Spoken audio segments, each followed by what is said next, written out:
നമസ്കാരം. VMTV news special ഇൻ്റർവ്യൂവിലേക്ക് സ്നേഹം നിറഞ്ഞ സ്വാഗതം. നമുക്കറിയാം, ഒരു വർഷം നമുക്ക് മലയാള സിനിമയുടെ കണക്ക് പ്രകാരം ഒരു വർഷം ചിലപ്പോൾ 30-40 സിനിമകൾ നമുക്ക് തിയേറ്ററിൽ നമുക്ക് ആസ്വദിക്കാൻ പറ്റും. പക്ഷേ എപ്പോഴും കഥയുടെ അടിസ്ഥാനം വെച്ച് ചിലപ്പോഴെങ്കിലും നമുക്കറിയാം നല്ല സിനിമകൾ ഇപ്പോൾ തിയേറ്ററുകൾ കാണാതെ അവിടെ നിന്നും തിരിച്ചു പോകുന്ന ഒരു അവസ്ഥാന്തരത്തിലൂടെയാണ് നമ്മൾ കടന്നു പോകുന്നത്. ചിലപ്പോഴെങ്കിലും അതിൻ്റെ പിറകിൽ ഒരുപാട് കാരണങ്ങളുണ്ടായിരിക്കാം. ആ കാരണങ്ങൾ അന്വേഷിക്കുന്ന, അല്ലെങ്കിൽ ഈ ഒരു സിനിമാ മാഫിയ എന്താണ് എന്നുള്ളത് ഒരു അന്വേഷണമാണ് ഈ ഇൻ്റർവ്യൂവിലൂടെ പ്രേക്ഷകരിലേക്ക് ഞങ്ങൾ എത്തിക്കുന്നത്. നമുക്കറിയാം, ഇന്ത്യയിൽ തന്നെ വളരെ കാലമായിട്ട് പ്രവർത്തിച്ചു കൊണ്ടിരിക്കുന്ന മിനിമാക്സ് പ്രൊഫഷണൽ മാനേജ്മെൻറ്റ് പല മേഖലകളിലൂടെ യാത്ര ചെയ്ത് ഇപ്പോൾ OTT എന്ന് പറയുന്ന മലയാള സിനിമയിൽ തന്നെ OTT എന്ന് പറയുന്ന മേഖലയുടെ യാത്ര ചെയ്തുകൊണ്ടിരിക്കുന്ന ഒരു വലിയ ടീമാണ്. അപ്പോൾ അതുമായി ബന്ധപ്പെട്ട് കഴിഞ്ഞ ദിവസം മലയാള സിനിമയുമായി ബന്ധപ്പെട്ട് പ്രൊഡ്യൂസേഴ്സ് അസോസിയേഷനുമായി ബന്ധപ്പെട്ട് അല്ലെങ്കിൽ സിനിമയുമായി ബന്ധപ്പെട്ട് പല വാർത്തകളും നമ്മൾ പല മാധ്യമങ്ങളിലൂടെ ചർച്ച ചെയ്തുകൊണ്ടിരിക്കുകയാണ്. ഇന്ന് ഞങ്ങളോടൊപ്പം എത്തിയിരിക്കുന്നത് minimax professional management executive director doctor Nawab സാറാണ്. നമസ്കാരം. നമസ്കാരം സാർ. ആദ്യം നമുക്ക് തുടങ്ങുന്നത്, ഇതൊക്കെ മറച്ചു വെച്ചേക്കാം, നമുക്ക് ആദ്യം തുടക്കം മിനിമാക്സ് പ്രൊഫഷണൽ മാനേജ്മെൻറ്റ് ഒരു ആരംഭം തൊട്ട് നമുക്ക് തുടങ്ങാം. എന്താണ് മിനിമാക്സ് പ്രൊഫഷണൽ മാനേജ്മെൻറ്റ്? എന്തൊക്കെയാണ് പ്രവർത്തനങ്ങൾ? എന്തൊക്കെയാണ് പ്രൊഫഷണൽ മാനേജ്മെൻറ്റ് എന്ന് പറയുന്നത്? പേര് പോലെ തന്നെ നമ്മൾക്ക് അറിയാത്ത ഒരു കാര്യം അല്ലെങ്കിൽ നമുക്ക് ചെയ്യാൻ ബുദ്ധിമുട്ടുള്ള ഒരു കാര്യം എക്സ്പേർട്ടിനെ വെച്ച് ചെയ്തു തരുന്ന ഒരു ഏജൻസി എന്ന് മാത്രമാണ്. ഇതൊരു കനേഡിയൻ ബേസ്ഡ് കമ്പനിയാണ്. ഞാൻ അവരുടെ ഫ്രാഞ്ചൈസ് എടുത്തിട്ടാണ് ഇവിടെ നടത്തുന്നത്. പ്രധാനമായിട്ട് 2 പാർട്ട്നേഴ്സാണ്. ഒരാൾ എൻ്റെ വൈഫാണ്, ഒന്ന് എൻ്റെ കസിനാണ്, വേറെ കുറച്ച് ഇൻവെസ്റ്റേഴ്സ് ഉണ്ട്. ഇതാണ് കമ്പനി.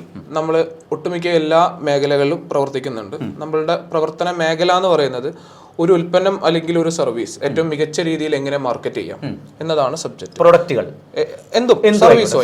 എന്റെ PhD സബ്ജക്റ്റ് ആയിരുന്നു അത്. ഓർഗനൈസേഷണൽ ബിഹേവിയർ എന്ന് പറഞ്ഞ സബ്ജക്റ്റിലാണ് എനിക്ക് PhD. അതുമായി ബന്ധപ്പെട്ട് ഞാനാണ് ഈ ബിസിനസ്സുകളെ കോർഡിനേറ്റ് ചെയ്യുന്നത്. എൻ്റെ കൂടെയുള്ള, എൻ്റെ രാഷ്ട്രീയപരമായിട്ടും മറ്റുള്ള കുറച്ച് തിരക്കുകൾ കാരണം എൻ്റെ കൂടെയുള്ള ആളുകളാണ് ഈ ബിസിനസ് നടത്തുന്നത്. ഓക്കെ, ശരി. ഇതിപ്പോൾ മിനിമാക്സ് എത്ര വർഷമായിട്ട് തുടങ്ങിയ ഒരു കമ്പനിയാണ്? മിനിമാക്സ് ആക്ച്വലി ഒരു 10 വർഷത്തിന് മേലെ ഡൽഹി ആസ്ഥാനമായിട്ട് പ്രവർത്തിച്ചുകൊണ്ടിരിക്കുന്നുണ്ട്. സിനിമാ മേഖലയിലോട്ടൊക്കെ വന്നിട്ട് ഒരു 1 ഇയർ അടുത്തായി. 1 ഇയർ ആയിട്ടുള്ളൂ. ഓക്കെ. നമുക്കറിയാം, മലയാള സിനിമയിൽ അല്ലെങ്കിൽ കഴിവുള്ള ഒരുപാട് വ്യക്തികൾക്ക് ഒരു സിനിമ സ്വന്തമായിട്ട് ചെയ്യണം എന്ന് ആഗ്രഹിക്കുന്ന ഒരുപാട് പേരുണ്ട്. നമുക്കിടയിൽ ഒരുപാട് പേരുണ്ട്. പക്ഷേ പല കാരണങ്ങൾ കൊണ്ടായിരിക്കാം മലയാള സിനിമയിൽ പൊതുവേ നമുക്കറിയാം ഒരു ലോബി പ്രവർത്തിക്കുന്നുണ്ട്. അത് ഏത് മേഖല, ഒരു ആക്ടിംഗ് മേഖലയാണെങ്കിലും അല്ലെങ്കിൽ ഒരു പ്രൊഡ്യൂസർ സൈഡിലാണെങ്കിൽ ഒരു ലോബി കൃത്യമായിട്ട് പ്രവർത്തിക്കുന്നുണ്ട്. അത് സത്യമായിട്ടുള്ളൊരു കാര്യമാണ്. ഈ മിനിമാക്സ് ഇപ്പോൾ OTTയിൽ വരാൻ അങ്ങനെ എത്ര സിനിമകൾ ഇപ്പോൾ നിലവിൽ എത്ര സിനിമകൾ ചെയ്തിട്ടുണ്ട്? നിലവിൽ അല്ല, ഞങ്ങൾ ഈ ഒരു മേഖലയിൽ വന്നിട്ട് ആകെ 6 മാസമേ OTTയിൽ വന്നു. ഈ OTT മേഖലയിൽ വന്നിട്ട് നമ്മളിതിലേക്ക് വരാനുണ്ടായ സാഹചര്യം എന്ന് പറയുന്നത്, ഞങ്ങളുടെ ഒരു അടുത്ത സുഹൃത്തിൻ്റെ റിലേറ്റീവ് പ്രൊഡ്യൂസർ ആയിരുന്നു. അദ്ദേഹത്തിൻ്റെ ആത്മഹത്യയുമായിട്ട് ബന്ധപ്പെട്ട് അതിൻ്റെ കാരണം അന്വേഷിച്ചു നോക്കുമ്പോഴാണ് അദ്ദേഹം നിർമ്മിച്ച ഒരു പടം വിൽക്കാൻ സാധിക്കാതെ സാമ്പത്തിക ബാധ്യതകൾ വന്ന്, അതും 4%, 5% ഒരു മാസം പലിശക്ക്. ഒരു മാസം 5% എന്ന് പറയുമ്പോൾ ഒരു ഇയർലി 60% പലിശക്കായിരുന്നു അദ്ദേഹം പലരുടെ അടുത്തുനിന്നും പണം വാങ്ങിച്ചിരുന്നത്. അങ്ങനെ വലിയൊരു സാമ്പത്തിക കടക്കണിയുടെ ഭാഗമായിട്ടാണ് അദ്ദേഹം ആത്മഹത്യ ചെയ്തതെന്ന് മനസ്സിലാവേ. എന്തുകൊണ്ട് ഇത് വിൽക്കാൻ പറ്റുന്നില്ല എന്നൊരു സോഴ്സ് നമ്മൾ ചിന്തിക്കുകയും ചെയ്തതിൻ്റെ പുറകിലാണ് ഈ മേഖലയിലേക്ക് നമ്മൾ വരുന്നത്. അപ്പോൾ സ്വാഭാവികമായിട്ടും ആദ്യത്തെ ഒരു മാസത്തെ ട്രയൽ സ്റ്റഡി നമ്മൾ നടത്തിയപ്പോൾ ഒരുപാട് പ്രൊഡ്യൂസേഴ്സ്, ഏകദേശം 300ഓളം സിനിമകൾ, അഥവാ 1500-2000 കോടി രൂപയുടെ വിലയുള്ള പ്രൊഡക്റ്റ് ഇവിടെ വിൽക്കാൻ പറ്റാതെ, 300 സിനിമകൾ എന്ന് പറയുമ്പോൾ ഒരു 600 പ്രൊഡ്യൂസർമാരെങ്കിലും മിനിമം ഉണ്ടാവും. ആ 600ഓളം പ്രൊഡ്യൂസർമാർ ഏകദേശം ആത്മഹത്യയുടെയോ കടക്കണിയുടെ ഒക്കെ ഉള്ളിൽ ആണ് നിൽക്കുന്നത്. ഈ ഒരു സത്യം മനസ്സിലാക്കി പ്രൊഡ്യൂസറെ സഹായിക്കുക, ഒപ്പം തന്നെ അതിലുള്ള വലിയൊരു ഓപ്പർച്യൂണിറ്റി, ഈ പറഞ്ഞ 2000 കോടി രൂപയുടെ ഒരു ബിസിനസ് കേരളത്തിൽ പോലത്തെ ഒരു പ്രദേശത്ത് ചെയ്യാൻ പറ്റുക. അത് അന്വേഷിച്ചപ്പോൾ സൗത്ത് ഇന്ത്യ എന്നുള്ള ഒരു ഫിഗറിൽ വരുമ്പോൾ 8000 കോടി രൂപയുടെ ബിസിനസ്സായി മാറി. അപ്പോൾ ആ ഒരു മാർക്കറ്റിനെ സ്റ്റഡി ചെയ്യുക എന്നുള്ള ഒരു ഉദ്ദേശത്തിൽ ഞങ്ങളൊരു സ്റ്റഡി ആരംഭിച്ചു. 8 മാസത്തോളം നീണ്ടു നിൽക്കുന്ന സ്റ്റഡിയുടെ ഭാഗമായിട്ട് എങ്ങനെ ഇത് മാർക്കറ്റ് ചെയ്യണമെന്ന് ഞങ്ങൾ പഠിച്ചു. അത് ഞങ്ങൾ പല പ്രൊഡ്യൂസേഴ്സിനായിട്ടും കമ്മ്യൂണിക്കേറ്റ് ചെയ്തു ആണ് ഇത് തുടങ്ങുന്നത്. അപ്പം തുടക്ക സമയത്ത് തന്നെ ഞങ്ങൾക്ക് വന്ന സിനിമകളിൽ നിന്ന് ഞങ്ങൾ മനസ്സിലാക്കിയ കുറച്ച് സത്യങ്ങൾ. അതിനുശേഷം ഇലക്ഷൻ ആയിരുന്നു. അപ്പോൾ സ്വാഭാവികമായിട്ടും ഞങ്ങളും കുറേയും കൂടെ ആ ഇലക്ഷൻ കഴിഞ്ഞ് അടുത്തൊരു ഗവൺമെൻറ് വന്ന് മുഴുവൻ സ്ട്രെങ്ത്തോട് കൂടിയിട്ട്, ഓരോ ഗവൺമെൻറ്റിൻ്റെ പോളിസിക്ക് അനുസരിച്ചാണല്ലോ തീർച്ചയായിട്ടും നമ്മൾ ഉണ്ടാവുന്നത്. അപ്പോൾ ആ ഒരു സമയത്ത് നമ്മൾ അനുരാഗ് ഠാക്കൂർ എന്ന് പറഞ്ഞ മന്ത്രിയായിരുന്നു, അദ്ദേഹവുമായിട്ട് അസോസിയേറ്റ് ചെയ്തും ഈ കാര്യങ്ങളെക്കുറിച്ചൊക്കെ ബോധ്യപ്പെടുത്തിയൊക്കെ ആയിരുന്നു മുന്നോട്ട് പോയിരുന്നത്. അപ്പോൾ അദ്ദേഹത്തിൻ്റെയും കൂടെ നിർദ്ദേശം ഉണ്ടായിരുന്നു ഇലക്ഷൻ കഴിഞ്ഞിട്ട് റീസ്ട്രക്ചർ ചെയ്യാം. അപ്പോൾ ആ ഒരു സീസൺ ആയതുകൊണ്ട് തന്നെ ഒരു 10ഓളം സിനിമകൾ മാത്രമാണ് നമ്മളിപ്പം കരാറായിട്ടുള്ളൂ. പക്ഷേ ഏകദേശം 300ഓളം സിനിമകൾ ഞങ്ങൾ ചർച്ചയിലുണ്ട്. ശരി, ഇതാണ് നിലവിലെ അവസ്ഥ. ഇപ്പോൾ ശരിക്കും പറഞ്ഞാൽ ഈ നമ്മളിപ്പോൾ കണ്ടുകൊണ്ടിരിക്കുന്ന മിനിമാക്സ് പ്രൊഫഷണൽ മാനേജ്മെൻറ്റുമായി ബന്ധപ്പെട്ട് നമ്മുടെ പ്രൊഡ്യൂസേഴ്സ് അസോസിയേഷനുമായി ബന്ധപ്പെട്ട് ചെറിയ പ്രശ്നങ്ങളൊക്കെ നിലനിൽക്കുന്നു എന്ന് അറിഞ്ഞു. അതിനെക്കുറിച്ചൊന്ന് പറയാമോ? തീർച്ചയായിട്ടും ഈ പ്രൊഡ്യൂസേഴ്സ് അസോസിയേഷനായിട്ട് എന്താണ് പ്രശ്നമെന്ന് എനിക്കും അറിയില്ല. കാരണം പ്രൊഡ്യൂസേഴ്സ് അസോസിയേഷൻ്റെ ഏറ്റവും മുതിർന്ന ഭാരവാഹി എന്ന് ഞാൻ മനസ്സിലാക്കുന്നത് സിയാദ് കോക്കറാണ്. അദ്ദേഹവുമായിട്ട് എനിക്ക് പേഴ്സണലി ബന്ധമുണ്ട്. അദ്ദേഹത്തിൻ്റെ മകള് എനിക്ക് പരിചയക്കാരാണ്. എൻ്റെ നമ്പറൊക്കെ ഇവർക്ക് എല്ലാവർക്കും അറിയാം. സ്വാഭാവികമായിട്ടും പ്രൊഡ്യൂസേഴ്സ് അസോസിയേഷന് ഞാനുമായിട്ട് എന്തെങ്കിലും പ്രശ്നമോ എന്തെങ്കിലും തരത്തിലെ തർക്കങ്ങളോ കൺഫ്യൂഷൻസോ ഉണ്ടെങ്കിൽ അദ്ദേഹം എന്നെ വിളിക്കും. പ്രൊഡ്യൂസേഴ്സ് അസോസിയേഷനിൽ ഒരു മീറ്റിംഗ് വെക്കുമായിരിക്കും, അല്ലെങ്കിൽ പേഴ്സണലി ഒരു മീറ്റിംഗ് വെക്കുമായിരിക്കും. ഇങ്ങനെയൊക്കെയാണല്ലോ സാധാരണ നാട്ടു നടപ്പ്. അങ്ങനെ ഒന്നും ഉണ്ടായിട്ടില്ല. ഒരു സുപ്രഭാതത്തിൽ ED-യുമായി ബന്ധപ്പെട്ട് പ്രൊഡ്യൂസേഴ്സ് അസോസിയേഷൻ്റെ ഒരു നേതാവിനെ സംബന്ധിച്ച് കൃത്യമായ തെളിവുകൾ കിട്ടിയപ്പോൾ ഒരു മനുഷ്യൻ എന്നുള്ള നിലയിൽ ഇവർ സമൂഹത്തോട് കാണിക്കുന്ന ആ ഒരു ക്രൂരത ഞാൻ ഫേസ്ബുക്കിൽ പേര് മനസ്സിലാവാത്ത രീതിയിൽ പ്രതികരിച്ചിരുന്നു. പക്ഷേ ഈ പറഞ്ഞ പോലെ ചെയ്ത ആൾക്ക് അത് പെട്ടെന്ന് മനസ്സിലാവാനുള്ള ഒരു ടെൻഡൻസി ഉണ്ടെന്നാണ് സൈക്കോളജി പറയാം. അങ്ങനെ സൈക്കോളജിയിലാണ് എൻ്റെ PhD. അപ്പം ആ ഒരു സൈക്കോളജി ആയിരിക്കാം പ്രൊഡ്യൂസേഴ്സ് അസോസിയേഷൻ എനിക്കെതിരെ തിരിഞ്ഞു.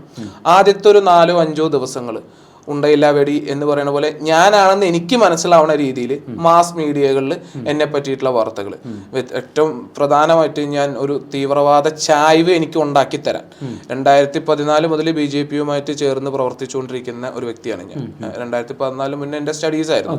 സ്റ്റഡീസ് കഴിഞ്ഞ് ഞാൻ BJP ആശയത്തോട് യോജിച്ചിട്ട് എന്നല്ലെങ്കിൽ പോലും അവരുമായിട്ട് സഹകരിച്ച് അവരുടെ മിനിസ്ട്രിയാണ് ഉള്ളതുകൊണ്ട് തന്നെ അവരുമായിട്ട് സഹകരിച്ച് നടന്നു പോയിരുന്നതാണ്. കാരണം ഞാൻ BJP-കാരനായിരുന്നില്ല, BJP അലൈഡ് പാർട്ടികളുമായിട്ടായിരുന്നു സഹകരിച്ചിരുന്നത്. അതുകൊണ്ടാണ് ആശയത്തിലെ ഒരു വ്യത്യാസം പറഞ്ഞത്.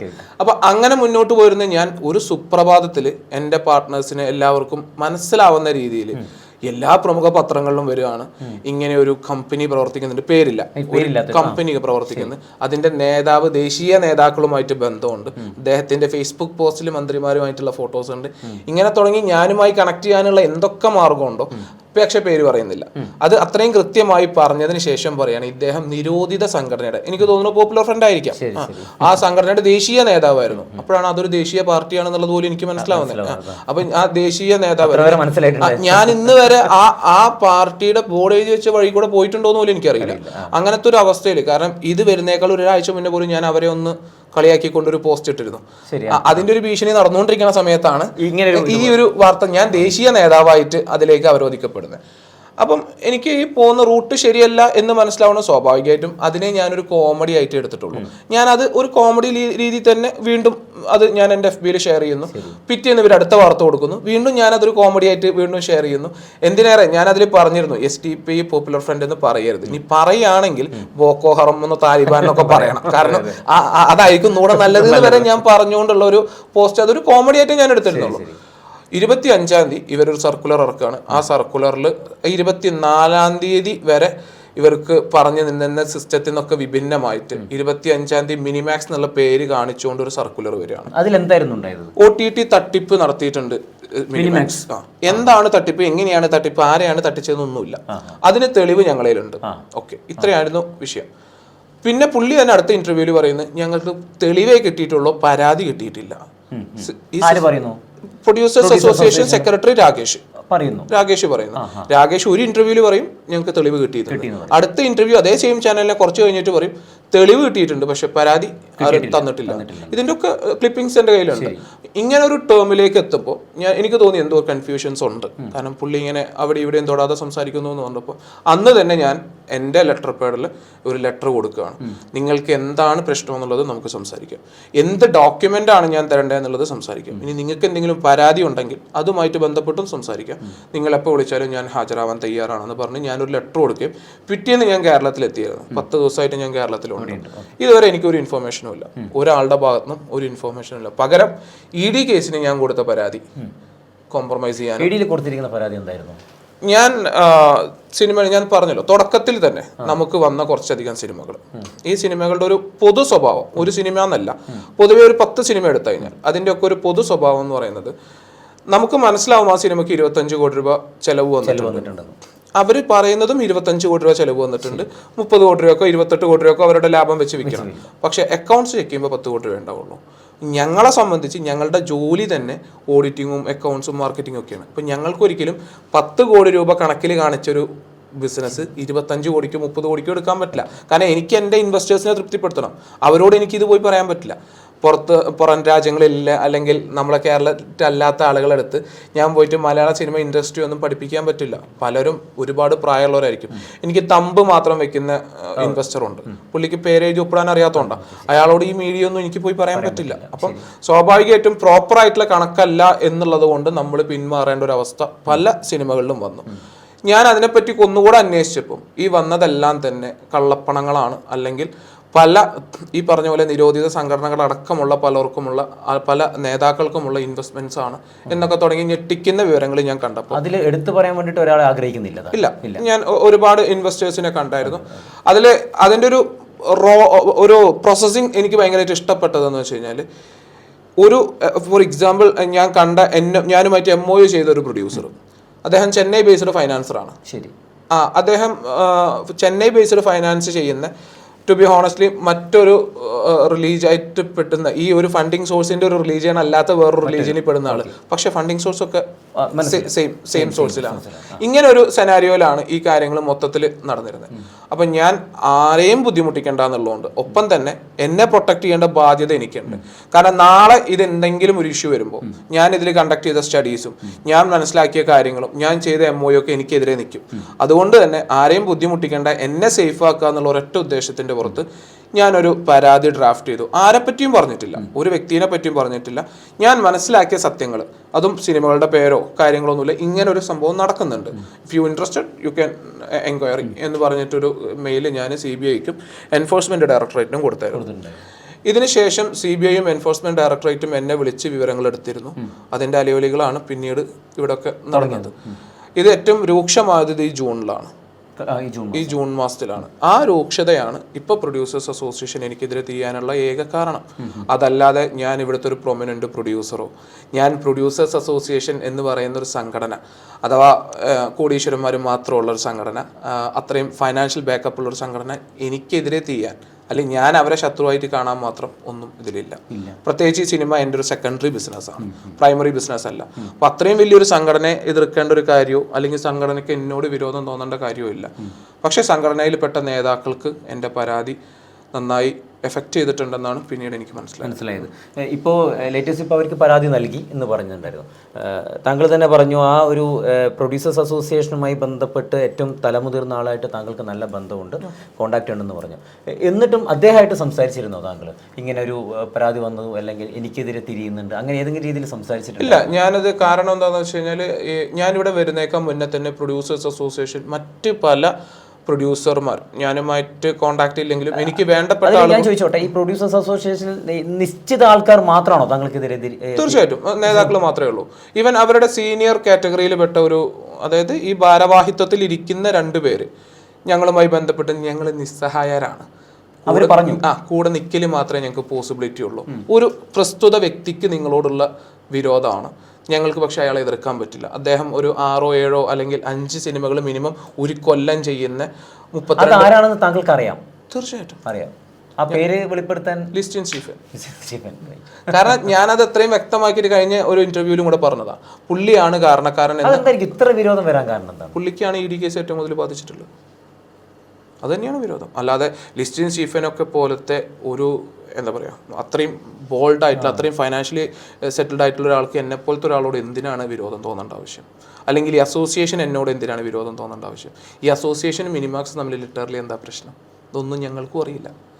പിന്നെ ഇതിലൊരു അറിയാനുള്ളൊരു കാര്യം എന്ന് വെച്ച് കഴിഞ്ഞാൽ, സാധാരണ അസോസിയേഷനിലെ പലരും സിനിമകളെടുത്ത് അവരൊരു ഏജൻ്റായിട്ട് വിൽക്കാറുണ്ട്, ഒരു വളരെ കുറഞ്ഞ എമൗണ്ടിന് ഫണ്ട് എടുക്കാറുണ്ടെന്നൊക്കെയാണ് അറിവ്. തിരുവനന്തപുരത്ത് കുമാരപുരം ആസ്ഥാനമായിട്ട് പ്രൊഡ്യൂസേഴ്സ് അസോസിയേഷൻ്റെ നേതാക്കൾക്ക് ഇൻട്രസ്റ്റ് ഉള്ളൊരു സ്ഥാപനമുണ്ട്. അവർ ആ ബിസിനസ്സിലേക്ക് എൻട്രി ചെയ്യുന്നുണ്ട്. അവരുടെ ഒരു സോഫ്റ്റ് ലാൻഡിങ് ആണെന്നൊക്കെ വേണമെങ്കിൽ പറയാം. അങ്ങനെയൊക്കെ പല അഭിപ്രായങ്ങളും എനിക്ക് കിട്ടിയിട്ടുണ്ട്. പക്ഷേ സ്റ്റിൽ ആ പ്രൊഡ്യൂസേഴ്സ് അസോസിയേഷൻ പാടെടുത്ത് കൊടുക്കണമെങ്കിൽ നമ്മളൊന്നും അതിൻ്റെ മുന്നിലൊന്നുമില്ല. അവരുടെ അംഗങ്ങളാണ്. ഞാനും ഒരു സംഘടനയുമായിട്ട് ബന്ധപ്പെട്ട് എൻ്റെ അംഗങ്ങളെ എനിക്ക് കൺട്രോൾ ചെയ്യാൻ പറ്റിയില്ല, പിന്നെ ആ സംഘടന ഇല്ല.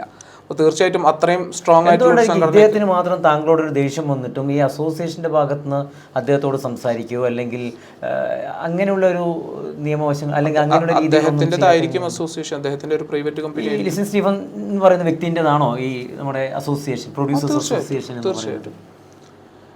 ഈ ഒരു ചുരുങ്ങിയ കാലത്തിൽ 32 തിയേറ്ററുകളുടെ മുതലാളിയാണ് ഈ ലിസൺ സ്റ്റീഫൻ എന്ന് പറയുന്ന ആൾ. എൻ്റെ അന്വേഷണത്തിൽ അത്രയും ഫൈനാൻഷ്യലി ബോൾഡ് ആയിട്ടുള്ള ഒരാളെ ഞാൻ അദ്ദേഹത്തിൻ്റെ ഫൈനാൻഷ്യലിനെ വേറൊരു നെഗറ്റീവ് രീതിയിലല്ല പറയുന്നത്. ഞാൻ പറഞ്ഞു അത്രയും 5 പടങ്ങൾ പ്രൊഡ്യൂസ് ചെയ്യാനുള്ള കപ്പാസിറ്റി, അതിൽ 3 പടം പൊട്ടിയാൽ പോലും ഒരു ബുദ്ധിമുട്ടുമില്ലാതെ, കാരണം ഒരു സിനിമ പൊട്ടിയാൽ പോലും ആത്മഹത്യ ചെയ്യുന്ന പ്രൊഡ്യൂസറുള്ള കാലത്ത് എല്ലാ കൊല്ലം 3 പടം എടുത്ത് പൊട്ടിക്കാം ഉള്ള കപ്പാസിറ്റി ഉള്ള ഒരു പ്രൊഡ്യൂസർ, അദ്ദേഹത്തെ വെറുപ്പിക്കേണ്ട എന്നുള്ളതായിരിക്കാം അസോസിയേഷൻ. കാരണം ഞാൻ അസോസിയേഷൻ്റെ മുന്നിലൊന്നുമല്ല.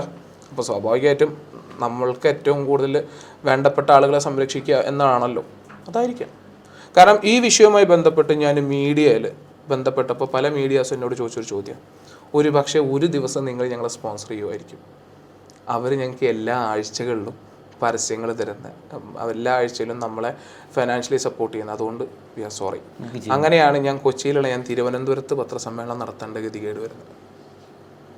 കൊച്ചിയിൽ പോസിബിൾ അല്ലാത്തതുകൊണ്ട്, സ്ലോട്ട് കിട്ടാത്തതുകൊണ്ട് എല്ലാവരും വ്യക്തിപരമായി വിളിച്ചിട്ട് സോറി നേരിട്ട് പറഞ്ഞു ബുദ്ധിമുട്ടാണ്, കാരണം ഇന്നതാണ് എന്ന് പറഞ്ഞപ്പോഴാണ് ആ കൂട്ടത്തിൽ വേണ്ടപ്പെട്ട ഒരാളാണ് എനിക്കിവിടെ തിരുവനന്തപുരത്ത് അറേഞ്ച് ചെയ്ത് തരാം, ദാറ്റ് വിൽ ബി ബെറ്റർ, കുറച്ചും കൂടി ഇൻഫ്ലുവൻസ് കുറഞ്ഞ ഏരിയയാണ് തിരുവനന്തപുരത്ത്, നമുക്ക് നോക്കാം എന്ന് പറഞ്ഞ് ഞാൻ തിരുവനന്തപുരത്തേക്ക് വരേണ്ടി വരുന്നത്.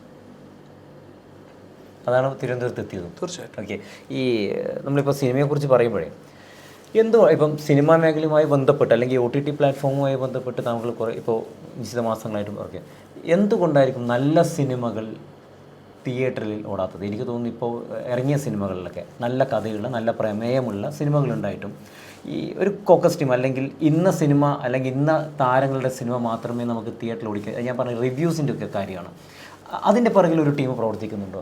ഈ സിനിമ മാത്രം നമുക്ക് വിജയിപ്പിക്കണം അല്ലെങ്കിൽ ഒരു മെയിൻ ആർട്ടിസ്റ്റുമാരുടെ സിനിമകൾ മാത്രമേ തിയേറ്ററിൽ ഓടാൻ പാടുള്ളൂ എന്ന് പറഞ്ഞിട്ട് അങ്ങനെ ഒരു ടീം പ്രവർത്തിക്കുന്നുണ്ട്? നല്ലൊരു സിനിമയ്ക്ക് തിയേറ്റർ സ്പേസ് കിട്ടിയാൽ തീർച്ചയായിട്ടും ആ സിനിമയെ പ്രേക്ഷകർ ഏറ്റെടുക്കും തന്നെയാണ് മനസ്സിലാക്കുന്നത്. അതേ സ്ഥാനത്ത് പല സിനിമകളും എങ്ങനെ വിജയിപ്പിക്കണം എന്നറിയാവുന്ന ഒരു കോക്കസ് ഇവിടെയുണ്ട്.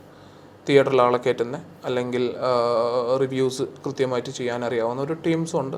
പക്ഷേ ഇതൊക്കെ തന്നെ എത്രത്തോളം ഫലവത്താവുന്നുള്ളതൊന്നും പറയാൻ പറ്റില്ല. കാരണം അങ്ങനെയൊക്കെ ചെയ്തിട്ടുള്ള പല സിനിമകളും വമ്പൻ പരാജയമായിട്ടുണ്ട്. കോക്കസ് ഉണ്ട്, അതൊരു സത്യമാണ്. പല സിനിമകൾക്കും ഇറക്കാനുള്ള ബുദ്ധിമുട്ട്, കംപ്ലീറ്റ്ലി തിയേറ്ററിൽ ഇറങ്ങാൻ പറ്റാത്തവർക്ക്, ആളുകളെ വരാത്തൊരു ബുദ്ധിമുട്ടുണ്ട്. ഈവൻ OTTയിൽ വയ്ക്കാൻ പറ്റാത്ത ബുദ്ധിമുട്ടുകളുണ്ട്. അതൊക്കെ ഉള്ളപ്പോൾ പോലും ഈ പറഞ്ഞ പോലെ OTT ഭാഗത്തുനിന്ന് പോലും ഈ കോക്കസിൻ്റെ ഒരു പ്രഷറുണ്ട്. അവരുടെ സിനിമകൾ മാത്രം OTTയിൽ പോവുക. അതുകൊണ്ടാണ് ഇപ്പോൾ ഫോർ എക്സാമ്പിൾ ഞാൻ പറയാം, ഏറ്റവും അവസാനം ഇറങ്ങിയിട്ടുള്ള പല നല്ല റിവ്യൂസുള്ള സിനിമകളും OTT വിറ്റിട്ടില്ല. അതേ സ്ഥാനത്ത് ഞാൻ മോശം റിവ്യൂ ഒന്നും പറയുന്നില്ല, എങ്കിൽ ഞാൻ ആ സിനിമ കണ്ടിട്ടില്ല എങ്കിൽ പോലും ഈ പറഞ്ഞ പ്രസ്തുത വ്യക്തി ലിസൺ സ്റ്റീഫൻ്റെ സിനിമ കൃത്യമായിട്ട് OTT പോയി. എന്തായിരിക്കും അതിൻ്റെ പുറകിലുള്ള ഒരു കെമിസ്ട്രി? OTT എന്താണെങ്കിലും നല്ല പടങ്ങൾ എടുക്കാനായിരിക്കും ഇരിക്കുന്നുണ്ടാവുക. അതിനേക്കാൾ കൂടുതൽ നല്ല അഭിപ്രായമുള്ള പടങ്ങൾ പോയിട്ടില്ല. പക്ഷേ ഇവരുടെ കൃത്യമായ പടങ്ങൾ മാത്രം പോകുന്നു. ചില സെലക്റ്റഡ് ഏജൻറ്റുകളുടെ പടങ്ങൾ മാത്രം തിയേറ്ററിൽ ഇറങ്ങുന്നേക്കാൾ മുന്നേ വിൽക്കുന്നു. തിയേറ്ററിൽ ഇറങ്ങി നല്ല അഭിപ്രായമുള്ള പല പടങ്ങളും വിൽക്കാൻ പറ്റുന്നില്ല. ഇതായിരുന്നു ഞാൻ ഈ മേഖലയിലേക്ക് എൻ്റെ കോൺസെൻട്രേഷൻ വരാനുള്ള സാഹചര്യം പോലും. പിന്നെ സ്വാഭാവികമായിട്ട് അതെങ്ങനെ വിൽക്കും, അത് ഞങ്ങളുടെ ട്രേഡ് സീക്രട്ട്, അതുകൊണ്ട് പറയാൻ പറ്റില്ല. ശരി, ഇപ്പോൾ സിനിമ മേഖലയുമായി ബന്ധപ്പെട്ട അല്ലെങ്കിൽ ഇതിൻ്റെ പിറകിലൊരു വലിയൊരു കോക്കസ് ടീം പ്രവർത്തിക്കുന്നു. ഈ ഒരുപാട് ED കൊടുത്ത പരാതി അടക്കമുള്ള ഒരുപാട് കംപ്ലൈൻറ്റുകൾ അടങ്ങിയ പേപ്പറുകൾ താങ്കളുടെ കൈവശമുണ്ട്. നമുക്കൊന്ന് പ്രേക്ഷകർക്ക് വേണ്ടി കാണാം. കാരണം ഈ കംപ്ലൈൻറ്റിൽ കൊടുത്തിരിക്കുന്ന പ്രധാന ഇപ്പോൾ നേരത്തെ സംസാരിക്കുമ്പോൾ ഈ സംസാരത്തിൻ്റെ സ്വരത്തിൽ മാറ്റങ്ങൾ വന്നിട്ടുണ്ടോ? ഈ എതിരെ വരുന്ന കോളുകളിലൊക്കെ സ്വര ഭീഷണി സ്വരമോ അല്ലെങ്കിൽ ഏതെങ്കിലും രീതിയിൽ മാറ്റങ്ങൾ വന്നിട്ടുണ്ടോ? ആദ്യത്തെ കോളുകളൊക്കെ ഓഫേഴ്സ് ആയിരുന്നു. ഓഫേഴ്സ് എന്ന് പറയുന്നത് നമുക്ക് സാമ്പത്തികമായിട്ടുള്ള ഓഫേഴ്സ് ആയിരുന്നു. അല്ലെങ്കിൽ നമുക്ക് സഹകരിക്കാം, നമുക്ക് ആ സഹകരിക്കുന്ന സമയത്ത് ഉണ്ടാവുന്ന എനിക്കുള്ള ബെനിഫിറ്റുകൾ, അതെല്ലാം തന്നെ ബില്യൺസിലായിരുന്നു. ആരും കോടികളിൽ നിന്നൊന്നും പറഞ്ഞാൽ കുറഞ്ഞു പോകും. അപ്പം ബില്യൺസിൽ എനിക്കുണ്ടാവുന്ന ലാഭങ്ങൾ 300 സിനിമ കച്ചവടം ചെയ്താൽ മിനിമം 450 കോടി രൂപ കിട്ടും. എന്നിട്ടെന്തുകൊണ്ട് താങ്കൾ അതിലൊന്നും വീണില്ല? അല്ല, അത് എനിക്ക് മീൻസ് അങ്ങനല്ലേ, ഇത്ര ബില്യൺ കണക്കുകളൊക്കെ പറയുമ്പോഴും താങ്കളുടെ ആ ഒരു മൈൻഡ് അല്ലെങ്കിൽ ആ ഒരു ചിന്ത, ഒരു ആഗ്രഹങ്ങളൊന്നും പിന്നെ അതിൻ്റെ പുറകെ പോകാത്ത എന്തുകൊണ്ടാണ്? എനിക്ക് എൻ്റെ PhD സബ്ജക്റ്റ് സൈക്കോളജിയിലാണ്. ഞാൻ ഓർഗനൈസേഷണൽ ബിഹേവിയർ എന്ന് പറഞ്ഞൊരു സബ്ജക്റ്റിലാണ് എൻ്റെ PhD സബ്ജക്റ്റ് ആയിട്ട് ചെയ്യും. സ്വാഭാവികമായിട്ടും ഞാൻ അക്വയർ ചെയ്തിട്ടുള്ള കുറേ വിവരങ്ങളുണ്ടാവും. മനസ്സിലാവുന്ന ഭാഷയെ പറഞ്ഞാൽ നമ്മളിലിപ്പോൾ 100 കോടി രൂപ ഉണ്ടെങ്കിൽ നമുക്ക് 2 ബിരിയാണി ഒരുമിച്ച് കഴിക്കാൻ പറ്റില്ല. അപ്പം ഞാനൊക്കെ എന്നെ കണ്ടാലറിയാലോ, നല്ല ഫുഡിയാണ്. അപ്പോൾ നമുക്ക് പ്രൈമറി ആവശ്യങ്ങൾ ഇതിലൊന്നും ഇതുകൊണ്ടൊന്നും ബാധിക്കില്ല. അല്ലെങ്കിൽ നമ്മൾക്ക് അങ്ങനെ ഒരു നിലവിൽ അങ്ങനെ ഒരു സാമ്പത്തിക ബുദ്ധിമുട്ടോ ഇത്രയും ഒരു രാജ്യദ്രോഹ പ്രവർത്തനത്തിന് കൂട്ടു നിൽക്കേണ്ട ഒരു ഗതികേടോ ഒന്നും ഇതുവരെ വന്നിട്ടില്ലാത്തതുകൊണ്ട് തന്നെയാണ് ഞാൻ അതിനെ ഒരു കണ്ണടക്കുക. കാരണം ഞാൻ ഈ പ്രൊഡക്റ്റ് ഏറ്റവും സിമ്പിളായി പറഞ്ഞാൽ, ഞാൻ ഈ ഒരു പരാതി കൊടുക്കുമ്പോൾ എനിക്ക് അന്ന് നഷ്ടം 4 കോടി രൂപയാണ്. കാരണം ഏറ്റുമാനൂർ ആസ്ഥാനമായിട്ട് ലോട്ടസ് എന്നൊരു തിയേറ്ററിന് ഞാൻ വാങ്ങിക്കാനുള്ള ചർച്ചകൾ നടന്ന് റേറ്റ് ഫിക്സ് ചെയ്ത് അതിൻ്റെ രജിസ്ട്രേഷനിലേക്ക് എത്തുന്ന സമയത്താണ് ഈ പരാതി കൊടുക്കുന്നത്. ഈ ഒരു പരാതി കൊടുത്ത് ഞാൻ അവിടെ ആ ഒരു പർച്ചേസ് അറിയാവുന്നതിൻ്റെ ഭാഗമായിട്ട് ലിസ്റ്റിൻ നന്നായി ശ്രമിച്ചിട്ടാണ് ഇപ്പം ഡിസ്ട്രിബ്യൂഷൻ്റെ തലപ്പത്തിരിക്കുന്നത്. ഇപ്പോൾ ഡിസ്ട്രിബ്യൂഷൻ സംസ്ഥാന പ്രസിഡന്റിനെ വെറുപ്പിച്ചുകൊണ്ട് എനിക്കൊരു തിയേറ്റർ നടത്താൻ പറ്റൂ ഒരു ഒറ്റയ്ക്ക്? അപ്പോൾ അവിടെ മുതൽ എനിക്ക് നഷ്ടങ്ങളുണ്ട്, പക്ഷെ അതൊന്നും ഞാൻ കാര്യമാക്കുന്നില്ല. കാരണം ആ ഒരു അത്രയും നഷ്ടങ്ങളോ അല്ലെങ്കിൽ എനിക്ക് എൻ്റെ ഫാമിലിയോട് കൂടിയിട്ടാണ് ഞാൻ കൊച്ചിയിൽ യാത്ര ചെയ്യുന്നതൊക്കെ. ഏറ്റവും കൂടുതൽ എപ്പോഴും ഞങ്ങൾ ഒരുമിച്ചാണ് ഉണ്ടാകുന്നത്. ത്രെറ്റനിങ് അടക്കം എല്ലാം നമ്മൾ ഫേസ് ചെയ്യുന്നുണ്ട്. പക്ഷേ തീർച്ചയായിട്ടും ഞാൻ പറഞ്ഞല്ലോ, ഞാനൊരു മേഖലയിലേക്ക് ഇറങ്ങുമ്പോൾ നന്നായി പഠിച്ചിട്ട് തന്നെയാണ്. പ്രൊഡ്യൂസേഴ്സ് അസോസിയേഷൻ എന്ന് പറയുന്ന പോലെ വലിയൊരു ആനക്കുട്ടീൻ്റെ അടുത്ത് യുദ്ധത്തിന് ഇറങ്ങുമ്പോൾ ഞാനിത് പ്രതീക്ഷിക്കണം. ഞാനത് പ്രതീക്ഷിച്ചുകൊണ്ടൊക്കെ തന്നെയാണ്. ഇതിൻ്റെ ആഫ്റ്റർ എഫക്ട്സ് അല്ലാതെ ഒരു സുപ്രഭാതത്തിൽ ഞാൻ ചാടി ഇറങ്ങിയതൊന്നുമല്ല. ഈ പരാതി ലീക്കാവുമെന്ന് എനിക്കറിയാം. ആ പരാതി ലീക്കായി കഴിഞ്ഞാൽ ഉണ്ടാവുന്ന ആഫ്റ്റർ എഫക്ട്സ് എനിക്ക് മനസ്സിലാവും. ഇതെല്ലാം തന്നെ ചേർത്ത് മനസ്സിലാക്കിയാണ് ഞാൻ ഈ പണിക്ക് ഇറങ്ങുന്നത്. ബേസിക്കലി ഞാനൊരു ഡൽഹി ബേസ്ഡ് പൊളിറ്റീഷ്യനാണ്. ഞാൻ കണ്ട അത്ര രാഷ്ട്രീയ പ്രശ്നങ്ങളൊന്നും കേരളത്തിലുള്ള ആളുകൾ വല്ലാതെ എക്സ്പീരിയൻസ് ചെയ്തിട്ടുണ്ടാവില്ല. അപ്പം നമുക്ക് ഊഹിക്കാം കേരളമൊക്കെ കമ്പാരിറ്റീവ്ലി സേഫാണ്. അപ്പോൾ അത്രയും പ്രശ്നങ്ങൾ നടക്കുന്ന പ്രദേശത്ത് നിന്ന് വന്ന ഒരാളായതുകൊണ്ട് തന്നെ ഇതിൻ്റെ ഒരു ആഫ്റ്റർ എഫക്ട്സ് എന്താണെന്നുള്ള കൃത്യമായിട്ട് ബോധ്യം ഉണ്ടായിരുന്നു. ആ ബോധ്യത്തിൻ്റെ പുറത്ത് തന്നെയാണ് കൊടുത്തത്. പക്ഷേ ഐ ജസ്റ്റ് ഡോണ്ട് കെയർ. നമ്മളൊരു പണിയിലേക്ക് ഇറങ്ങുമ്പോൾ നെഗറ്റീവും പോസിറ്റീവും ഉണ്ടാവുമല്ലോ, അത് പ്രതീക്ഷിച്ചുകൊണ്ട്. കാരണം ഒരു കോക്കസിനെയാണ് ഞാൻ ഫേസ് ചെയ്യുന്നത്. എനിക്ക് എൻ്റെ കമ്മ്യൂണിറ്റിയുടെ ഉള്ളിൽ നിന്ന്, എൻ്റെ ഫ്രണ്ട്സിൻ്റെ ഉള്ളിൽ നിന്ന്, എൻ്റെ ഫാമിലിയിൽ നിന്നൊക്കെ കോംപ്രമൈസിന് നല്ല പ്രഷറാണ്. കോംപ്രമൈസ് ചെയ്യാൻ തീർച്ചയായിട്ടും. കാരണം ഞാൻ ഈ ഒരു കള്ളപ്പണത്തിൻ്റെ പുറകിൽ നിന്നാൽ അതിലേറ്റവും കൂടുതൽ ദുരിതം അനുഭവിക്കുന്ന എൻ്റെ കമ്മ്യൂണിറ്റിയിൽപ്പെട്ട ആളുകളാണെന്നൊക്കെ വളരെ കൃത്യമായിട്ട് എനിക്കറിയാം. ഇന്നലെ പോലും എൻ്റെ കമ്മ്യൂണിറ്റിയിൽ പെട്ട ഒരാൾ 102 കോടി രൂപയുടെ ഒരു സാമ്പത്തിക തിരിമറിക്ക് ED എൻക്വയറിയിലാണുള്ളത്. ഏറ്റവും പ്രശസ്തമായിട്ട് കേരളത്തിലൊരു സ്ഥാപനം, ഒരു സെക്കൻഡ് ഹാൻഡ് കാർ ഹാൻഡിൽ ചെയ്യുന്നൊരു സ്ഥാപനം. അവിടെ തുടങ്ങി എനിക്ക് അപ്പോൾ ഓരോ റേഞ്ചിലും I am also a human. എനിക്കും ഫാമിലീസ് ഉണ്ടാവും, എനിക്കും ഫ്രണ്ട്സ് ഉണ്ടാവും. അവിടെ നിന്നൊക്കെ ഉണ്ടാവുന്ന ഒരു ഭയങ്കരമായ പ്രഷർ. ഇതിന് പിറകിലൊരു ഭയമില്ലേ? തീർച്ചയായിട്ടും എൻ്റെ അടുത്ത് ഇങ്ങനെ വലിയൊരു ടീം താങ്കൾക്കെതിരെ പ്രവർത്തിക്കുന്നു. അത് ചിലപ്പോൾ ഇതുമായിരിക്കും, അതിന് പുറമെ എന്തുമായിരിക്കാം. അങ്ങനെയുള്ള ഫോൺ കോളുകളൊക്കെ വരുന്നു, ഭീഷണികളൊക്കെ താങ്കൾ വരുന്നു. ആദ്യം കോംപ്രമൈസ് ആണെങ്കിൽ പിന്നീട് സ്വരം മാറിയെന്ന് പറയുന്നു. പിന്നീട് അങ്ങനെയുള്ള ഒരു സ്വരം മാറി ആ ഒരു ഭീഷണിയും കൂടെ വർക്കൗട്ട് ആവാതായിരുന്നപ്പോഴാണ് മീഡിയയെ വെച്ചുള്ളൊരു യുദ്ധത്തിലേക്ക് അവർ വരുന്നത്. കാരണം സ്വാഭാവികമായിട്ടും ഇങ്ങനെ ഒരു ആരോപണം വന്നാൽ നമ്മൾ ഡിഫാമേഷൻ കേസിന് പോകുന്നവർക്കറിയാം. അതൊക്കെ അറിഞ്ഞുകൊണ്ട് പോലും അവർ ആ ഒരു പേര് പറയുക. പിന്നീട് അടുത്ത ഘട്ടത്തിൽ അമ്മേനെ ഇരുത്തിക്കൊണ്ട് മീറ്റിംഗ് നടത്തും. അമ്മയായിട്ട് ഇരുത്തി മീറ്റിംഗ് ചെയ്തോ? ഇല്ല, അമ്മേനെ അടുത്ത് പത്രസമ്മേളനം നടത്തും. താരങ്ങൾ ഇരുന്ന് പത്രസമ്മേളനം നടത്തും. താരങ്ങളുടെ ഫാൻസ് എനിക്കെതിരെ തിരിയും. ഒരുവിധം എല്ലാ താരങ്ങൾക്കും പ്രൊഡക്ഷൻ ഹൗസ് ഉണ്ട്. അവരെയും കൂടെ ഇത് ബാധിക്കും എന്നുള്ളത് കൊണ്ട് അവരും പിക്ചറിൽ ഇറങ്ങും എന്ന രീതിയിൽ വരെ ഭീഷണികളുണ്ടായിരുന്നു. ഞാനത് പിറ്റേന്ന് ഫേസ്ബുക്കിൽ ഇട്ടെന്ന് മാത്രമേ ഉള്ളൂ. സ്റ്റിൽ ഞാൻ ഇന്ന് തിരുവനന്തപുരത്തേക്ക് വരുമ്പോൾ പോലും എനിക്ക് കോളുകൾ വാട്സപ്പിലുണ്ടായിരുന്നു, തിരുവനന്തപുരത്ത് എത്തുമെന്ന് ഉറപ്പുണ്ടോ. ഞാൻ മറുപടി കൊടുത്താൽ ഞാൻ ഡൽഹിയിൽ നിന്ന് ബൈക്ക് ഡ്രൈവ് ചെയ്തിട്ട് സ്ഥിരം അങ്ങോട്ടും ഇങ്ങോട്ടും പോയി വരുന്ന, അവിടുന്ന് പുറപ്പെടുമ്പോൾ ഒരു ഉറപ്പില്ല ഇവിടെ എത്തുന്നു. കാരണം 3000 കിലോമീറ്റർ ഇത്രയും എല്ലാ പ്രദേശത്തു കൂടെ ഡ്രൈവ് ചെയ്തുകൊണ്ട് ഒറ്റയ്ക്ക് സിംഗിൾ ഡ്രൈവറാണ്, ഞാൻ മാത്രം ഡ്രൈവ് ചെയ്യണം. അങ്ങനെ വരുന്ന ആ ഒരു ഉറപ്പ് എനിക്ക് ഇവിടെ എത്തുന്നില്ല. അപ്പം തിരുവനന്തപുരത്ത് എത്തുന്നുമില്ല, തിരിച്ചു പോകുന്നുമില്ല. ഇതൊക്കെ എനിക്ക് നന്നായിട്ടറിയാം. കാരണം ഞാൻ ആരെയാണ് ഫേസ് ചെയ്യുന്നത് നല്ല ബോധ്യമുള്ളതുകൊണ്ടൊക്കെ തന്നെയാണ്. പക്ഷെ അതുകൊണ്ടാണ് എൻ്റെ കൂടെ വന്ന ഒരാളെപ്പോലും, ഈവൻ എൻ്റെ കൂടെ നിൽക്കുന്ന ഒരാളെപ്പോലും ഞാൻ ഇൻ്റർവ്യൂവിന് എടുത്താത്ത. ഈവൻ ഇന്ന് പത്രസമ്മേളനത്തിന് എൻ്റെ കൂടെ 6-7 പേര് വന്നപ്പോൾ ഞാൻ എല്ലാവരോടും മാറി നിൽക്കാൻ പറഞ്ഞു. ഞാൻ ഒറ്റയ്ക്ക് കയറിയിരുന്നതിൻ്റെ കാരണം അതാണ്. ഞാൻ മാത്രം ഫേസ് ചെയ്താൽ മതി എന്താണെങ്കിലും. കാരണം അവരൊക്കെ പാവപ്പെട്ട ഓരോ കുടുംബങ്ങളും ഇതൊക്കെ ഉള്ളവരാണ്. എനിക്കും ഉണ്ടെങ്കിലും തന്നെ ഒരാൾ ബുദ്ധിമുട്ടിയാൽ മതിയല്ലോ. കാരണം സ്റ്റിൽ ഇപ്പോഴും അവർക്ക് ആരൊക്കെയാണ് എൻ്റെ കൂടെ എന്നുള്ളതിൻ്റെ ഒരു ഐഡൻറ്റിഫിക്കേഷൻ കിട്ടിയിട്ടുണ്ടാവില്ല. അപ്പോൾ അവരൊരു ഇഷ്യൂലേക്ക് വരണ്ട എന്നുള്ളതുകൊണ്ട് അത്രയും പ്രഷർ നമുക്കുണ്ട്. പക്ഷെ എങ്കിൽ പോലും നമ്മൾ എന്തായാലും ഒരുങ്ങി ഇറങ്ങി. ഇനി ആ പരാതിയുമായിട്ട് പിൻവലിക്കാനോ അല്ലെങ്കിൽ ഒരു കോംപ്രമൈസിനോ അങ്ങനെയൊന്നുമില്ല. ഞാനൊരിക്കലും ഇപ്പോഴും പരാതി ആരുടെയും പേര് പറഞ്ഞിട്ടില്ല. ഞാനിപ്പം ലിസ്റ്റിൻ സ്റ്റീഫൻ എന്ന് പറയുന്ന പേര് പറയുന്നത് എൻ്റെ കയ്യിൽ കൃത്യമായിട്ട് ലിസ്റ്റിൻ സ്റ്റീഫൻ എന്തൊക്കെയാണ് ചെയ്തതെന്നുള്ള ഡോക്യുമെന്റ് ഉള്ളതുകൊണ്ട് ഫുൾ ഉണ്ട്. പിന്നെ ഒരു ഡീഫോമേഷൻ കേസ് പ്രതീക്ഷിച്ചുകൊണ്ട് അത് ആ ഡീഫോമേഷൻ കേസ് വന്ന കോടതിയിൽ അതിനെ കാണാമെന്ന് ഉറപ്പുള്ളതുകൊണ്ട് തന്നെയാണ് പേര് പറയുന്നത്. അതുപോലെ തന്നെ producers association secretary B Rakesh, അദ്ദേഹമായിരുന്നു ഈ ഫണ്ടിങ്ങിൻ്റെ മീഡിയേറ്റർ. അദ്ദേഹം പറയുന്ന എല്ലാ രേഖകളും, അദ്ദേഹത്തിനെതിരെയുള്ള എല്ലാ രേഖകളും ഞാൻ ഇടിക്കും കൊടുത്തിട്ടുണ്ട്. എൻ്റെ കയ്യിലുള്ളതുകൊണ്ട് ആ ഒരു ഈ കേസുമായി ബന്ധപ്പെട്ട് താങ്കൾ കൊടുത്തിരിക്കുന്ന പെറ്റീഷനുമായി ബന്ധപ്പെട്ട അവസാന സ്റ്റേജ് എന്താണ്? അവരുടെ ഏകദേശം 2019 മുതലുള്ള എല്ലാ സിനിമകളെ കുറിച്ചും എൻക്വയറി ചെയ്യുന്നുണ്ട്. ഇപ്പോൾ കഴിഞ്ഞ ദിവസം തന്നെ കുറച്ച് ദിവസം മുമ്പ് ഈ മഞ്ഞുമ്മൽ ബോയ്സുമായി ബന്ധപ്പെട്ട് അല്ലെങ്കിൽ അതുമായി ബന്ധപ്പെട്ടുള്ള 1-2 സിനിമകൾ, അതിനുശേഷം 1-2 സിനിമകളുമായി ബന്ധപ്പെട്ടൊക്കെ വന്നു. ചിലപ്പോൾ താങ്കളുടെ ഈ ഒരു കംപ്ലൈൻറ്റും ഇതൊക്കെ കണക്റ്റഡ് ആയിരിക്കും ഇതിൽ? തീർച്ചയായിട്ടും. ഒരു പരാതി കിട്ടുമ്പോഴാണ് അവർ അന്വേഷിക്കുക. കാരണം എന്നെ സംബന്ധിച്ച് എനിക്കൊരു ലിമിറ്റഡ് സോഴ്സാണ്. ആ ലിമിറ്റഡ് സോഴ്സ് വെച്ചിട്ട് ഞാൻ അറിഞ്ഞ കാര്യങ്ങൾ ഞാൻ പറയുന്നു. ഞാൻ ഈ അറിഞ്ഞ എൻ്റെ മൊഴിയിൽ മഞ്ഞുമ്മൽ ബോയ്സും ഉണ്ടായിരുന്നു. കാരണം മഞ്ഞുമ്മൽ ബോയ്സ് എൻ്റെ അടുത്ത് ബിസിനസ് വന്നൊരു വേറെ ചിത്രങ്ങൾ 300ഓളം മലയാള സിനിമ എന്ന് പറയുമ്പോൾ ഇറങ്ങിയിട്ടുള്ള ഓൾമോസ്റ്റ് ഒട്ടുമിക്ക ഇപ്പം 2024 ഇറങ്ങിയിട്ടുള്ള ഒരു 70-75% പടങ്ങൾ എൻ്റെ മുന്നിൽ സിനിമയ്ക്ക് വന്നിട്ടുണ്ട്. അതിൽ ഒരുവിധം ജെനുവിനായിട്ടുള്ള പടത്തിനൊക്കെ ഞാൻ കോൺട്രാക്ട് കൊടുക്കുകയോ ഇപ്പോൾ സംസാരിച്ചുകൊണ്ടിരിക്കുകയോ ചെയ്യുന്നുണ്ട്.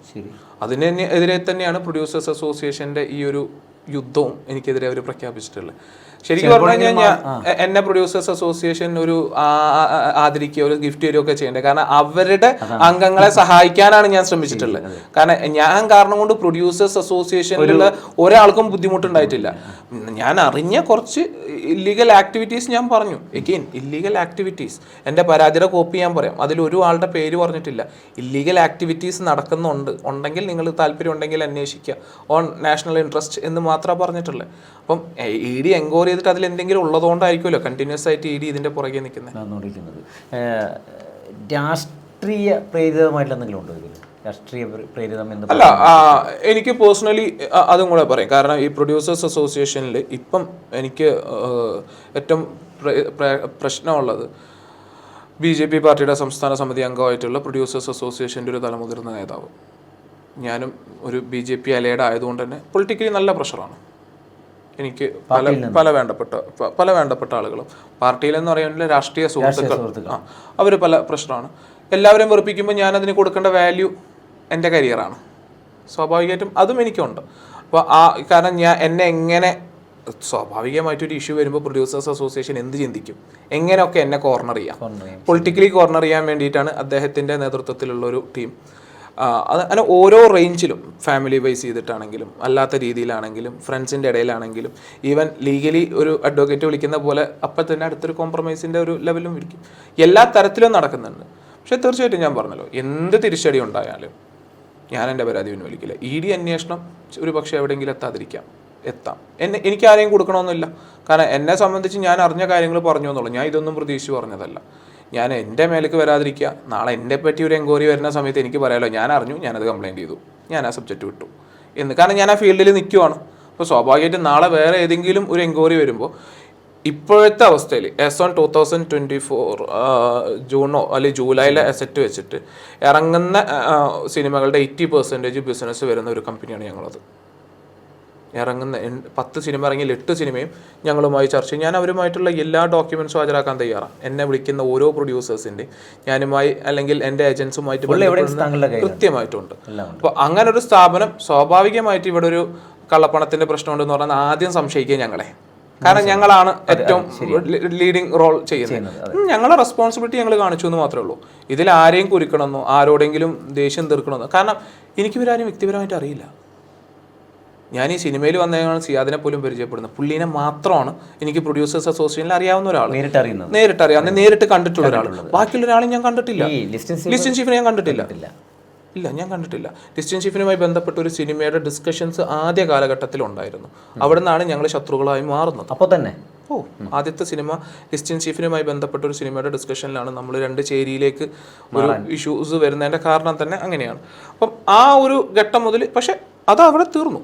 ആ സിനിമ ഇപ്പോഴും പെൻഡിങ്ങിലാണ്, കംപ്ലീറ്റഡ് ആയിട്ടില്ല. അപ്പം ആ ഒരു പ്രശ്നം അവിടെ തീർന്നു. നമ്മൾ പിന്നെ അടുത്ത സിനിമകളുമായിട്ട് പോയി.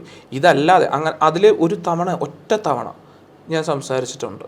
എന്നതിലുപരി ലിസ്റ്റിൻ ഷീഫിനായിട്ട് എനിക്ക് വ്യക്തിപരമായിട്ടൊരു പ്രശ്നമല്ല. എന്തിന് ലിസ്റ്റിൻ എനിക്കെതിരെ തിരിയണമെന്നുള്ള ലിസ്റ്റിനോട് മാത്രം അറിയാവുന്ന കാര്യമാണ്. കാരണം ഞങ്ങൾ തമ്മിൽ ഫാമിലി, കോമൺ ഫ്രണ്ട്സ് അങ്ങനെ ഒന്നുമില്ല. ഈവൻ പ്രൊഡ്യൂസേഴ്സായിട്ടുള്ള ഒരാളടുത്തുനിന്ന് എനിക്കൊരു പ്രശ്നമല്ല.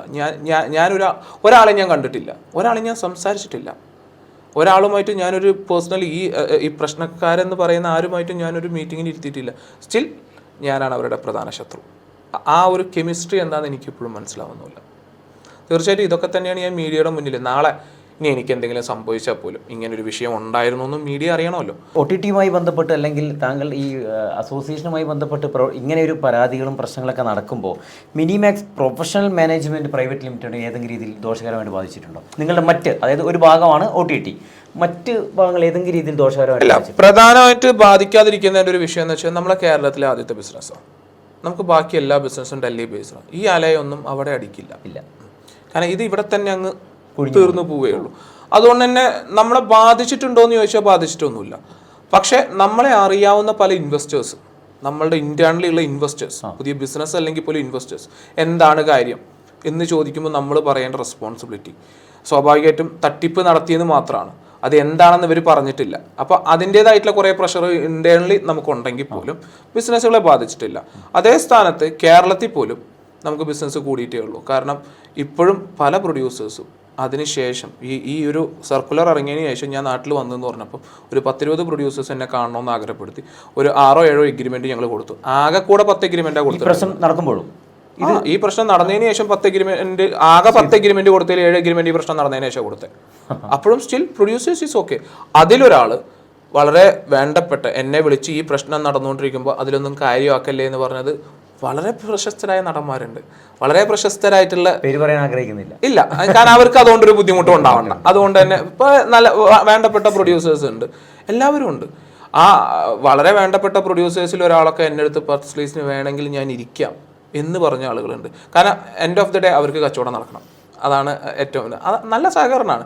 ഈവൻ പ്രൊഡ്യൂസേഴ്സ് അസോസിയേഷൻ്റെ, സത്യസന്ധമായിട്ട് പറയണമല്ലോ, പ്രൊഡ്യൂസേഴ്സ് അസോസിയേഷൻ്റെ ഈ ഒരു പ്രചാരണം ഗുണമേ ചെയ്തിട്ടുള്ളൂ. കാരണം എന്നെ ഏറ്റവും രസകരമായിട്ടൊരു അവസ്ഥ എന്ന് വെച്ച് കഴിഞ്ഞാൽ ഒരാൾ വിളിച്ചു, അദ്ദേഹത്തിന് ഒരു ലൈസൻസിൻ്റെ വിഷയത്തിൻ്റെ പുറത്താണ് കൺസൾട്ടൻസി വേണ്ടത്. അപ്പം ഞാൻ ചോദിച്ചു, എങ്ങനെ നിങ്ങൾക്കറിയാം? പ്രൊഡ്യൂസേഴ്സ് അസോസിയേഷൻ്റെ ന്യൂസ് കണ്ടായിരുന്നു, അതിൽ പറയുന്നുണ്ട് നിങ്ങൾക്ക് മന്ത്രിമാരായിട്ട് ബന്ധമുണ്ട്. അപ്പം പിന്നെ നിങ്ങൾ വിചാരിച്ച പെട്ടെന്ന് നടക്കുമല്ലോ, അതുകൊണ്ട് വിളിച്ചതാണ് എന്ന് പറഞ്ഞ ബിസിനസ് വരെ എനിക്ക് വന്നിട്ടുണ്ട്. പക്ഷേ ഞാൻ പറഞ്ഞല്ലോ, ഈ പ്രൊഡ്യൂസേഴ്സ് അസോസിയേഷൻ്റെ ആദ്യത്തെ അനുനയ ചർച്ച കഴിഞ്ഞു. അടുത്തൊരു ലെവലിൽ അവർ ഒരു ഭീഷണി എന്നുള്ളൊരു ലെവലിലേക്ക് എത്തി. അതും വർക്കൗട്ട് ആണ്ടായപ്പോൾ മീഡിയയിലേക്ക് എത്തി. അതും വർക്കൗട്ട് ആയില്ലെങ്കിൽ എന്തായിരിക്കും എന്നൊരു ചോദ്യമാണ് ഞാനിവിടെ ഇരിക്കുന്നത്. അതുകൊണ്ട് ഇനി അടുത്തത് എന്ത്? കാരണം ഇതിനേക്കാൾ രൂക്ഷമായിരിക്കും. ഒരാളെ താറടിച്ച് കാണിക്കാൻ പറ്റുന്ന ഏറ്റവും വലിയ വിഷയങ്ങളിലൊന്ന് മീഡിയയാണ്. അതുപോലും വർക്കൗട്ട് ആവുന്നില്ല. അതുപോലും വർക്കൗട്ട് ആവാത്തതിൻ്റെ ഒരു പ്രശ്നം അവർക്ക് നന്നായിട്ടുണ്ട്. കാരണം ഈ മറ്റേ പ്രൊഡ്യൂസേഴ്സ് അസോസിയേഷനെ പറ്റിയിട്ട് ജനങ്ങൾക്കുള്ള ഒരു മതിപ്പായിരിക്കുമല്ലോ, അല്ലെങ്കിൽ അവരുടെ പ്രൊഡ്യൂസേഴ്സിനുള്ള ഒരു മതിപ്പായിരിക്കുമല്ലോ. അത് കഴിഞ്ഞിട്ട് വീണ്ടും സംഘടനയുമായി ബന്ധപ്പെട്ട് അങ്ങനെ എന്തെങ്കിലും വന്നോ? ഇല്ല, എനിക്ക് ഒരു പ്രൊഡ്യൂസേഴ്സ് ഒരു സംഘടനയുമായിട്ട് ബന്ധപ്പെടാനുള്ള സോഴ്സ് എനിക്കില്ല. ഞാൻ എങ്ങനെ അമ്മ സംഘടന ബന്ധപ്പെടാം? നമുക്ക് പ്രശസ്തമായിട്ടുള്ള താരങ്ങളൊക്കെ, സിനിമാ താരങ്ങളൊക്കെ അല്ല, അവരെല്ലാം വിളിച്ചിട്ട് നിങ്ങൾ മുന്നോട്ട് പോകണം എന്ന് ആഗ്രഹിക്കുന്ന ഒരു പറഞ്ഞു. അങ്ങനെയാണ് പറഞ്ഞത്. വളരെ വേണ്ടപ്പെട്ട ആളുകളൊക്കെ തന്നെയായിരുന്നു. പക്ഷെ അവരെ പേര് പറയുന്നോണ്ടുള്ള ബുദ്ധിമുട്ട് എന്ന് വെച്ചാൽ അവരെ അങ്ങനെ പറയുന്ന സമയത്ത് തന്നെ അവർ പറയുന്നുണ്ടോ നമ്മുടെ ഭാഗത്ത് ഏതെങ്കിലും രീതിയിലുള്ള സപ്പോർട്ട് താങ്കൾക്ക് ഉണ്ടാകുമെന്ന് കൂടി പറഞ്ഞിരുന്നോ? എനിക്ക് മലയാള സിനിമയിലെ ഒരു പ്രമുഖ നടൻ അസോസിയേഷൻ മീറ്റിംഗിൽ, എംമായുടെ അസോസിയേഷൻ മീറ്റിംഗിൽ അദ്ദേഹം എനിക്ക് വേണ്ടി വളരെ സ്ട്രോങ് ആയിട്ട് വാദിച്ചു എന്നാണ് ഞാൻ അറിയുന്നത്. പക്ഷെ ആ നടനുമായിട്ട് എനിക്ക് പേഴ്സണലി ഒരു ബന്ധമല്ല, ബിസിനസ് ബന്ധമല്ല. എന്നിട്ട് പോലും ഈ കഥകൾ അറിയാവുന്ന ഒറ്റ കാരണം കൊണ്ട് അദ്ദേഹം അവർക്കെതിരെ വളരെ സ്ട്രോങ് ആയിട്ട് നിന്നു എന്നുള്ളത് മറ്റാളുകൾ പറഞ്ഞ് ഞാൻ അറിയാണ്. അപ്പം അങ്ങനെയുള്ളൊരു വിഷയങ്ങളും അമ്മയിലുണ്ടായിട്ടുണ്ട്. അപ്പോൾ അദ്ദേഹം ശരിക്കും പറഞ്ഞാൽ ഇതൊക്കെ ഒന്ന് നല്ല രീതിയിൽ നടക്കണമെന്ന് ആഗ്രഹിക്കുന്ന തീർച്ചയായിട്ടും അങ്ങനെയുള്ള ഒരുപാട് വ്യക്തികളുണ്ട്. ഈ പ്രൊഡ്യൂസേഴ്സ് അസോസിയേഷനിലാണെങ്കിലും ബാക്കി അസോസിയേഷനിലാണെങ്കിലും ഒരു 90% ആൾക്കാർക്കും അങ്ങനെ പോകണം തന്നെയാണ്. ഒരു 10% കോക്കസിന് മാത്രമാണ് ഈ പ്രശ്നമുള്ളൂ.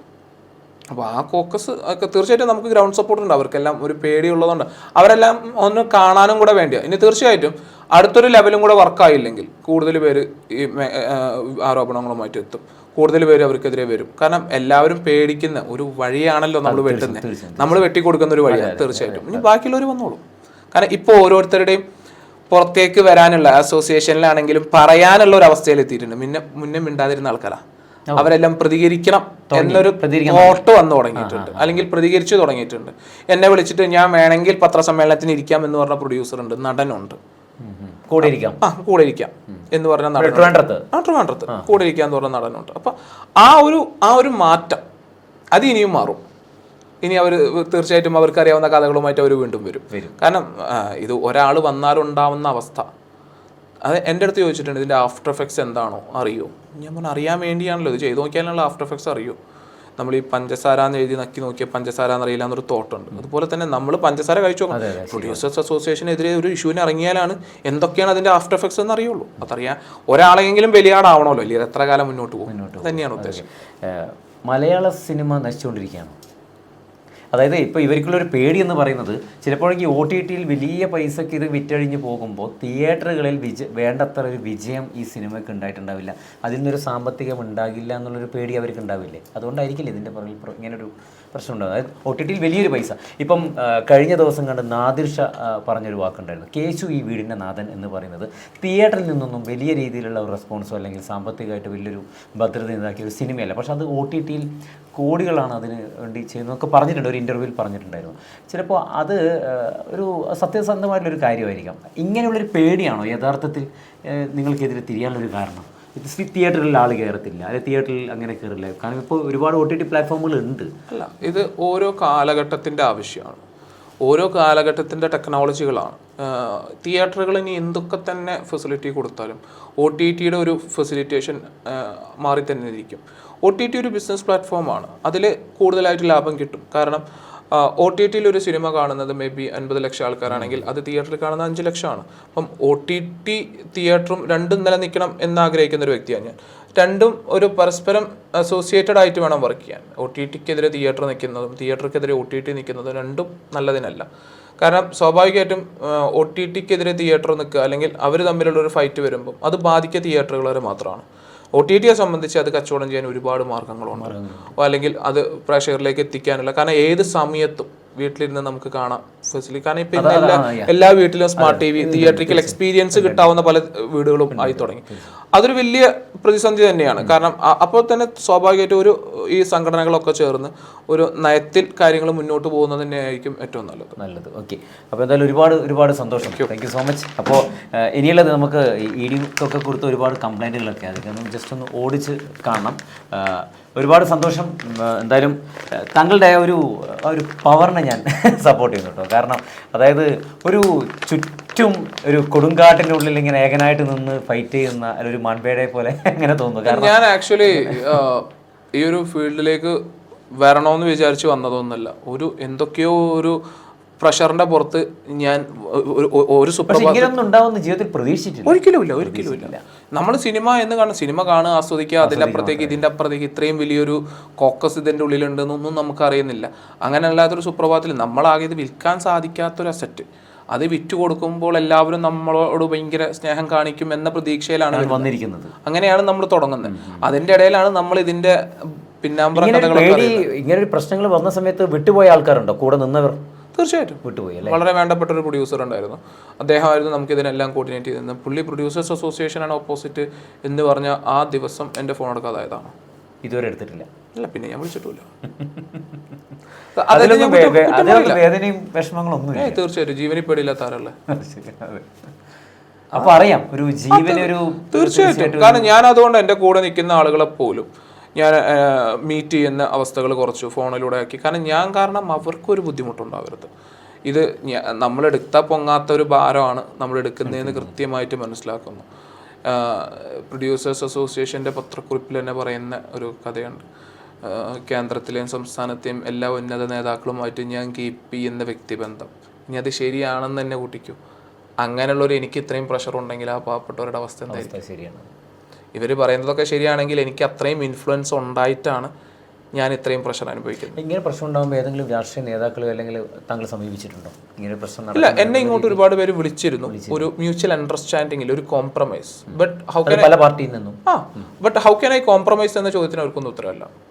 ഞാൻ ED ഒരു പരാതി പിൻവലിക്കുക, അല്ലെങ്കിൽ ഞാൻ ഇവരുമായിട്ടുള്ള ഈ പോരാട്ടത്തിന് പിൻവാങ്ങുക എന്നതാണ് കോംപ്രമൈസ് എങ്കിൽ ഈ പണി എനിക്ക് നേരത്തെ പറ്റുമായിരുന്നു. ഞാൻ മിണ്ടാതിരുന്നാൽ മതിയായിരുന്നു, പൈസയും കിട്ടുമായിരുന്നു. അതൊരു കോംപ്രമൈസ് അല്ലല്ലോ. ഓക്കെ, സ്വാഭാവികമായിട്ടും ഞാനൊരു വ്യക്തിനെയാണ് ഫോക്കസ് ചെയ്യുന്നത് എങ്കിൽ അത് ഞാൻ ഇന്നേ വരെ ഒരാളുടെ പേര് പറഞ്ഞിട്ടുണ്ടായിരുന്നില്ല. ഇന്നാണ് ഞാൻ പേര് റിലീവ് ചെയ്യുന്നത്. കാരണം എനിക്ക് കൃത്യമായിട്ട് ത്രെറ്റനിങ് വരുന്ന സ്ഥലം ഏതാ. തല്ല് വരുന്ന സ്ഥലം എവിടെയാണെന്ന് നാട്ടുകാരെങ്കിലും അറിയിക്കണം എന്നുള്ളൊരു സാമാന്യ മര്യാദയല്ലേ. അതുകൊണ്ട് തന്നെയാണ് എനിക്ക് പ്രശ്നമുള്ള, അല്ലെങ്കിൽ എന്നെ ശത്രുവായിട്ട് കാണുന്ന രണ്ട് പേരാണ് പ്രൊഡ്യൂസേഴ്സ് അസോസിയേഷനിലുള്ളത്. നേരത്തെ പറഞ്ഞ 2 പേര്. അപ്പോൾ ആ 2 പേരെ തീർച്ചയായിട്ടും ജനങ്ങൾ എനിക്ക് ഇങ്ങനെ ഇവരാണ് പ്രശ്നക്കാരെന്നെങ്കിലും ഞാൻ പറഞ്ഞില്ലെങ്കിൽ ഞാൻ ആ ഡിഫോമേഷൻ പ്രതീക്ഷിച്ചുകൊണ്ടും അതിനുള്ള ഡോക്യുമെന്റ് കയ്യിൽ വെച്ചുകൊണ്ടൊക്കെ തന്നെയാണ് ഇവിടെ വന്നത്. അതുകൊണ്ടാണ് 10 ദിവസം സമയം ഈ കാര്യങ്ങൾക്ക് എടുത്തത്. കാരണം മുന്നേ തന്നെ നമുക്കൊരു ധാരണകളുള്ളതുകൊണ്ട് നമ്മൾ കുറേശ്ശെ അതിനുള്ള കാര്യങ്ങളൊക്കെ നമുക്ക് പ്രതീക്ഷിക്കാമല്ലോ നമ്മൾ. പക്ഷേ ഞാനൊരിക്കലും ഒരു മീഡിയ അറ്റാക്ക് ഒന്നും ഈ കാര്യത്തിൽ അത്രയ്ക്കൊന്നും പോകുമെന്നും പ്രതീക്ഷിച്ചിരുന്നില്ല. ആ ഒരു പ്രതീക്ഷ ഞാൻ തെറ്റിയതിന്റെ ഭാഗമാണ് ഇവിടെ. മീഡിയക്കാരും താങ്കളിൽ നിന്ന് പറ്റില്ല എന്ന് പറഞ്ഞു പോയല്ലേ. അവർക്കും അവരെ സംബന്ധിച്ച് അവരുടെ നിലനിൽപ്പാണ്. ആ നിലനിൽപ്പിനെ നമ്മൾ ബഹുമാനിക്കുന്നു. കാരണം ഓരോ ആഴ്ചയിലും കൊടുക്കാവുന്ന സിനിമയുടെ പരസ്യത്തിന്റെ വോളിയൊന്നും നമുക്ക് കൊടുക്കാൻ പറ്റില്ല. ഇപ്പോൾ ഒരു സിനിമ ആവറേജ് 10 മുതൽ 15 ലക്ഷം രൂപയാണ് മാർക്കറ്റിങ്ങിന് വേണ്ടി ഒരു സിനിമയ്ക്ക് കൊടുക്കുന്നത്, ഒരു മീഡിയക്ക് കൊടുക്കുന്നത്. ഒരാഴ്ച 4 സിനിമ ഇറങ്ങും. അങ്ങനെയാണെങ്കിൽ ഒരു 60 ലക്ഷം രൂപ ഒരു മാസത്തിൽ ഒരു 2,40 ലക്ഷം രൂപ.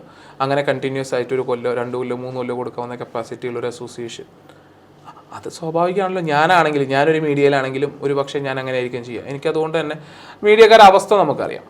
നമ്മൾ ഓരോരുത്തരുടെ അവസ്ഥയാണല്ലോ മനസ്സിലാക്കേണ്ടത്. തീർച്ചയായിട്ടും. ശരി, ഒരുപാട് സന്തോഷം. താങ്കൾ ആഗ്രഹിക്കുന്നത് നല്ല സിനിമകൾ വിജയിക്കണം എന്നുള്ളതാണ് താങ്കൾ കൃത്യമായിട്ട് ആഗ്രഹിക്കുന്നത്.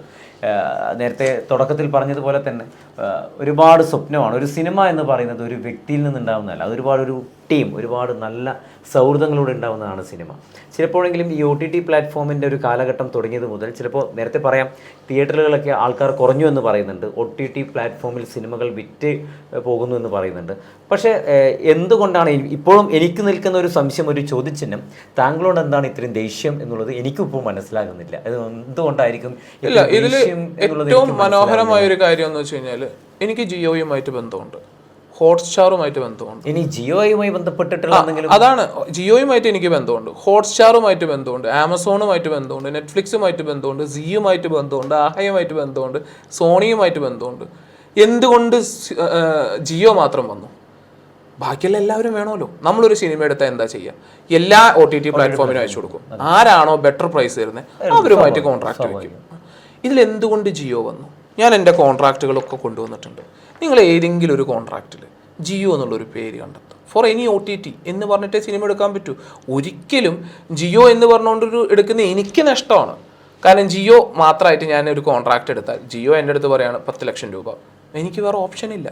ഞാൻ 6-7 പേർക്ക് കൊടുത്തിട്ട് എല്ലാവരും ഒരു റേറ്റ് വരുമ്പോഴാണ് എനിക്ക് സോണിയിൽ നിന്ന് ഇത്ര റേറ്റ് ഉണ്ട്, നിങ്ങൾക്ക് അതിൽ കൂടുതൽ തരാൻ പറ്റുമോ എന്ന് ചോദിക്കാൻ പറ്റും. അങ്ങനെ ഒരു മാർക്കറ്റ് ഉള്ളപ്പോൾ വൈ ജിയോ? എന്തുകൊണ്ടാണ് ജിയോ ഫോക്കസ്? എനിക്ക് തോന്നുന്നു ഈ നേരത്തെ പറഞ്ഞ പോലെ നിരോധിത പാർട്ടിയുടെ ദേശീയ നേതാവ് എന്ന് കാണിക്കുമ്പോൾ കിട്ടുന്ന ഒരു റീച്ച് ആയിരിക്കാം അംബാനിയോട് പൊതുവെ മലയാളികൾക്കുള്ള ഒരു ക്യൂരിയോസിറ്റി ആയിരിക്കാം ജിയോ എന്ന് കൊടുന്നുള്ള ഒരു ടാഗ് ലൈൻ. അല്ലാതെ എനിക്ക് ജിയോ എന്നാണ് അവർ പത്രത്തിൽ കൊടുത്തിരിക്കുന്നത്. ജിയോ സിനിമ. എന്തുകൊണ്ട് ജിയോ സിനിമ? ജിയോ സിനിമയിൽ അവർ ചോദിച്ചിട്ടുള്ള ഒരു മെയിലുണ്ട്. ആ മെയിൽ വളരെ രസകരമാണ്. എക്കോസേഷൻ ആർക്കെങ്കിലും കൊടുത്തിട്ടുണ്ടോ? ഇല്ല. തീർച്ചയായിട്ടും ജിയോയുടെ എക്കോസേഷൻ ഉണ്ടെന്ന് ആരാ പറഞ്ഞേ? അതൊന്നും അവിടെ ചോദ്യമല്ല. അതിൽ എന്ത് ഡോക്യുമെൻ്റാണ് അതും ചോദ്യമില്ല, ഒരു ചോദ്യങ്ങളും ഇല്ല.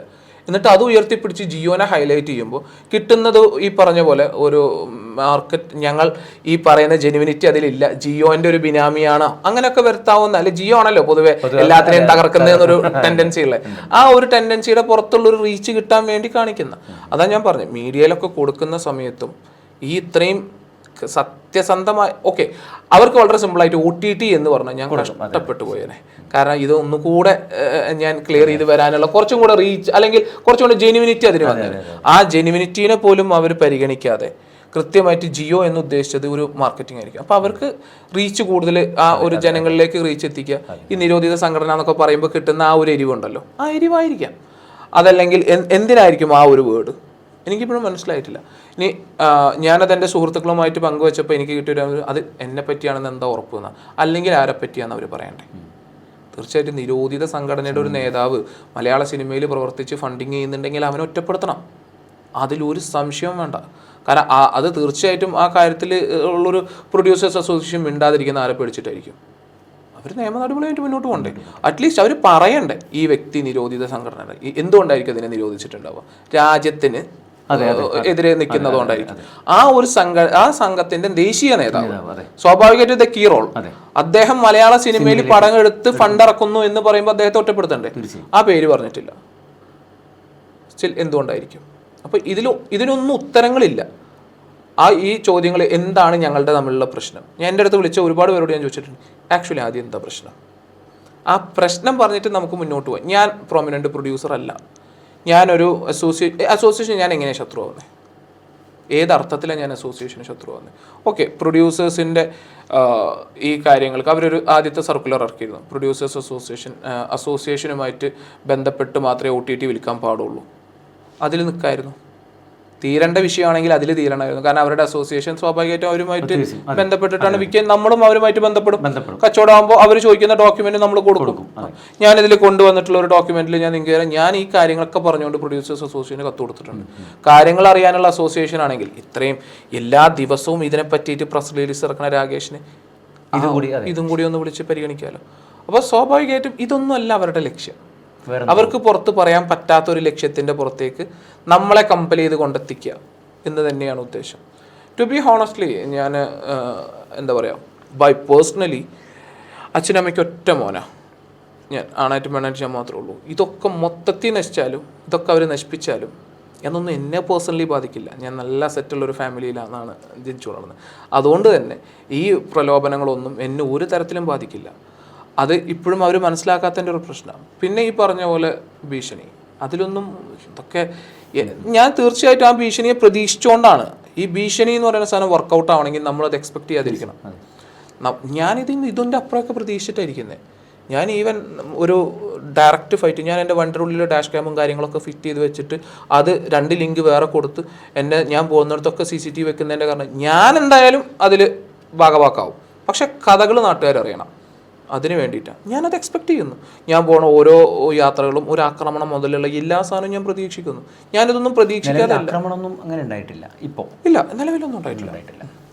പക്ഷെ എന്തായാലും ഇതൊക്കെ ഒരു പ്രതീക്ഷയിലാണ് മുന്നോട്ട് പോകുന്നത്. തീർച്ചയായിട്ടും ഇതൊരു പ്രതീക്ഷയിലാണ്. കൊച്ചിയിൽ ഇറങ്ങാൻ പറ്റില്ല എന്നുള്ളൊരു സെനാരിയോസ് ഉണ്ട്. ഞാൻ ഇന്നലെ വരെ കൊച്ചിയിലുണ്ടായിരുന്നു. പക്ഷെ ഇതൊക്കെ ഭീഷണിയിൽ നിൽക്കും എന്നാണ് ഞാൻ പ്രതീക്ഷിക്കുന്നത്.